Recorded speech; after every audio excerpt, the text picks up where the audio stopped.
तर आज राज्यातल्या काही महत्वाच्या घडामोडी आपल्याला मी सांगणार आहे.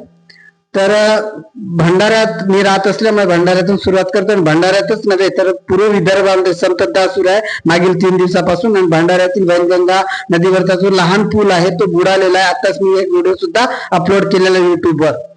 तर या ठिकाणी सर्वांना मी एक विनंती करतो की घराच्या बाहेर पडत असताना सावधानतेने पडा, घराच्या संपर्कात राहा, छत्री घेऊन बाहेर पडा. शाळेत वगैरे माननीय जिल्हाधिकाऱ्यांनी भंडारा जिल्ह्यातल्या शाळांना सुट्टी सुद्धा जाहीर केलेली आहे. आणि याची जाणीव आपल्याला असेल, ज्यांना नसेल त्यांनी याची माहिती घ्या.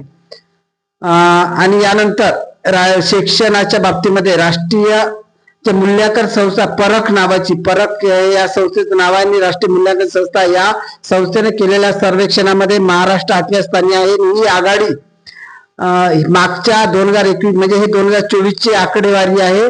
आणि 2021च्या तुलनेमध्ये ही आघाडी ही वाढ 3% वाढ झालेली आहे.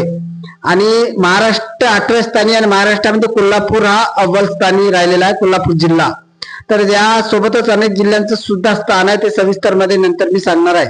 आणि यानंतर बीएससी नर्सिंग, ज्या विद्यार्थ्यांना बीएससी नर्सिंग मध्ये प्रवेश नोंदवायचा आहे त्यांच्यासाठी महत्वाची बातमी म्हणजे 8 जुलै ते 17 जुलै या तारखेदरम्यान ते आपला प्रवेश अर्ज नोंदवू शकतात.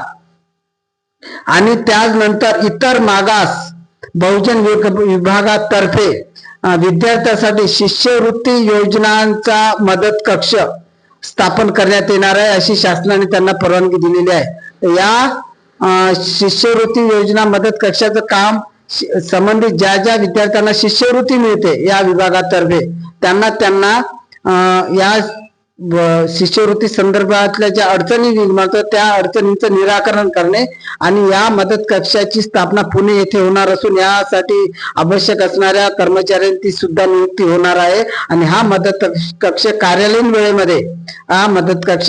वेळेमध्ये सकाळी 11 ते 6 पर्यंत राहणार आहे. करिता संबंधित विद्यार्थ्यांनी याची नोंद घ्यावी.